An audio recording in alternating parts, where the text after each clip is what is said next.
ભારત અને United Kingdom વચ્ચે ઐતિહાસિક ફ્રી ટ્રેડ એગ્રીમેન્ટ આગામી 15 જુલાઈથી અમલમાં આવશે। આ કરાર સાથે સુરતની હીરા જ્વેલરી ઉદ્યોગને મોટી ભેટ મળી છે, કારણ કે યુકેમાં નિકાસ થતી જ્વેલરી પરની 4% કસ્ટમ ડ્યુટી સંપૂર્ણપણે સમાપ્ત થશે।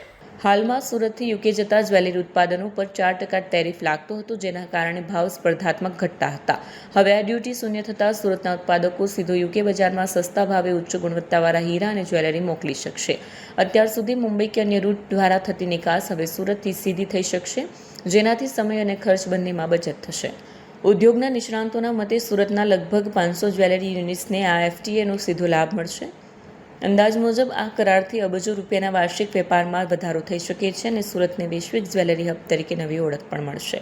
કેમેરામેન હકીમ શેખ સાથે વસીમ હાસમીનો રિપોર્ટ, આઝાદ ન્યૂઝ, સુરત। અમેરિકા દ્વારા વિશ્વના તમામ દેશો ઉપર જે પ્રમાણે ટેરિફનો કોરડો વીંઝ્યો, એના કારણે દરેક કન્ટ્રીના એક્સપોર્ટની અંદર ખૂબ મોટો ઘટાડો જોવા મળ્યો।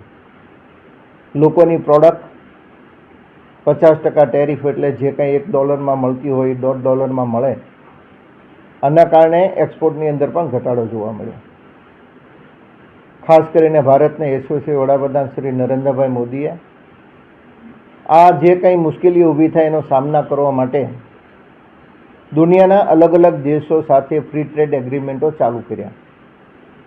એમાં હમણાં જ ભારત સરકારે યુનાઇટેડ કિંગડમ સાથે ફ્રી ટ્રેડ એગ્રીમેન્ટ કર્યા। આવતા મહિનાની 15 તારીખથી આનું અમલી થશે।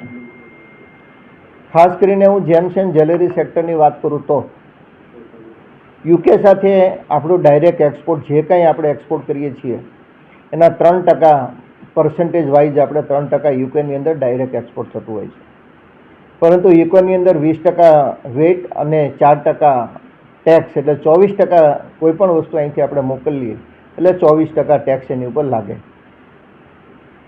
દુબઈથી મોકલો તો 22.5%, હોંગકોંગથી મોકલો તો 22.5%, એટલે આ બે કન્ટ્રી કરતાં આપણે અહીંયા ટેક્સેશન માળખું વધારે હોવાના કારણે જેમ્સ એન્ડ જ્વેલરી સેક્ટરના આપણે માલો અહીંથી ડાયરેક્ટ એક્સપોર્ટ નહોતા, એ વાયા આપણે કરવું પડતું હતું।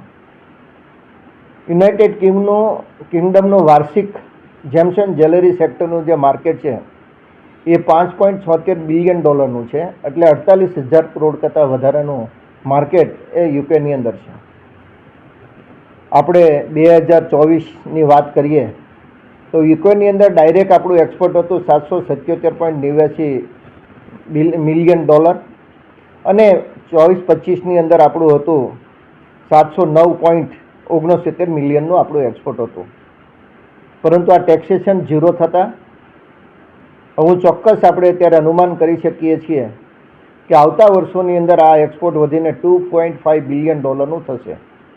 એટલે યુકેની અંદર વિશ્વની અંદર જે કાંઈ એક્સપોર્ટ થાય છે એનો 50% એક્સપોર્ટ હવે ડાયરેક્ટ ભારતની ધરતી ઉપરથી જેમ્સ એન્ડ જ્વેલરી સેક્ટરનું આપણે એક્સપોર્ટ થશે, એટલે ખૂબ મોટું માર્કેટ આ ફ્રી ટ્રેડ એગ્રીમેન્ટના કારણે આપણને મળશે। ડાયમંડ ઇન્ડસ્ટ્રીને આના કારણે ચોક્કસ ફાયદો થશે। અમેરિકાની અંદર જે કંઈ આપણને ઘટ છે એ ઘટની પૂરક તરીકે યુનાઇટેડ કિંગડમ આપણને આમાં સહાયરૂપ થશે। હું ચોક્કસ આ તકે ભારતના યશસ્વી વડાપ્રધાન નરેન્દ્રભાઈ મોદીને સમગ્ર જેમ્સ એન્ડ જ્વેલરી સેક્ટર વચ્ચે અભિનંદન આપવા માગું છું કે તમે જે પ્રમાણે વિશ્વના અલગ અલગ દેશો સાથે ફ્રી ટ્રેડ એગ્રીમેન્ટ કરીને જેમ્સ એન્ડ જ્વેલરી સેક્ટરને જે ટકાવી રાખવા માટેના આપણા પ્રયત્નો ખૂબ અર્થાયોગ્ય છે।